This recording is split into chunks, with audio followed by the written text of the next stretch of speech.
সকাল সকাল ঘুম থেকে উঠে ঘরটা ঝাড় দিয়ে নিচ্ছি, তারপর কিন্তু উঠোনটাও ঝাড় দিয়ে নেব। আর এদিকে জানো তো সকালবেলাতেই কিন্তু অনেক বৃষ্টি পড়েছে, এখন একটু বৃষ্টিটা কমেছে, তাই কিন্তু সব কাজগুলো করে নিচ্ছি। তারপর আবার জানো তো পরে আবার বৃষ্টি এসেছিল, তো সেই ভিডিওটাও কিন্তু করেছি, তোমাদের সাথে অবশ্যই শেয়ার করব।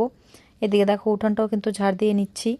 এখন কিন্তু বৃষ্টির জন্য একটু অসুবিধা হচ্ছে উঠোনটা ঝাড় দিতে, কারণ পাতাগুলো কিন্তু মাটির সাথে একদম আটকে গেছে।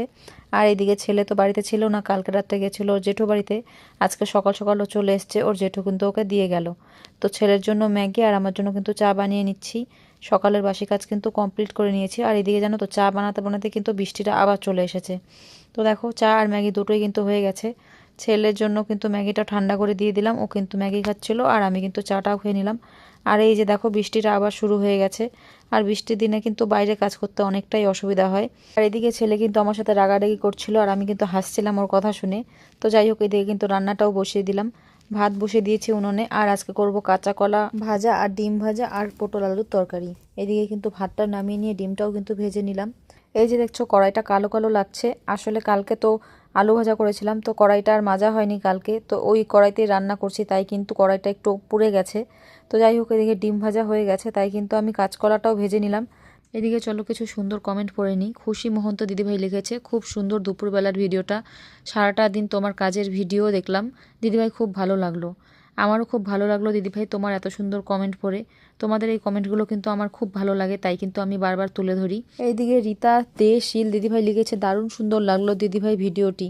আমারও খুব ভালো লাগলো দিদিভাই, তোমরা এত সুন্দর কমেন্ট করেছো দেখে, সত্যি তোমাদের কমেন্টগুলো সত্যিই খুব ভালো লাগে আমার। তো এদিকে দেখো কমেন্ট পড়তে পড়তে কিন্তু আমার অনেকটা রান্নাই হয়ে গেছে।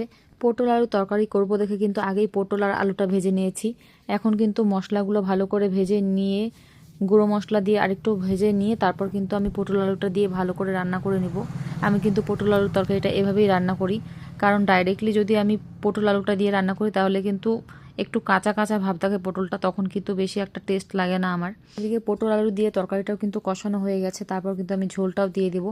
আর এই পটল আলুর তরকারিতেই কিন্তু আমি ডিম ভাজাগুলো দিয়ে দিব। হ্যাঁ, শুধু ডিম ভাজা খেতে কিন্তু ভালো লাগে না, আমার এই তরকারির মধ্যে দিলেই বেশি ভালো লাগে, তাই কিন্তু তরকারির মধ্যে দিয়ে দিলাম। আর রান্নাটা আমার প্রায় কমপ্লিটই হয়ে গেছে। তো ছেলেকে আজকে আগেই খেতে দিয়ে দিয়েছি, কারণ ওর খেতে কিন্তু অনেকটাই সময় লাগে, তাই ও আগে খেয়ে নিল, তারপর কিন্তু আমরা দুজনে মিলে খেয়েছি। আর আজকের রান্না তো একদম শর্টকাট করেছি, তাই কিন্তু বেশি সময় লাগেনি। তো আজকের ভিডিওটা এইটুকুই, তোমাদের কেমন লাগলো অবশ্যই কমেন্টে জানিও।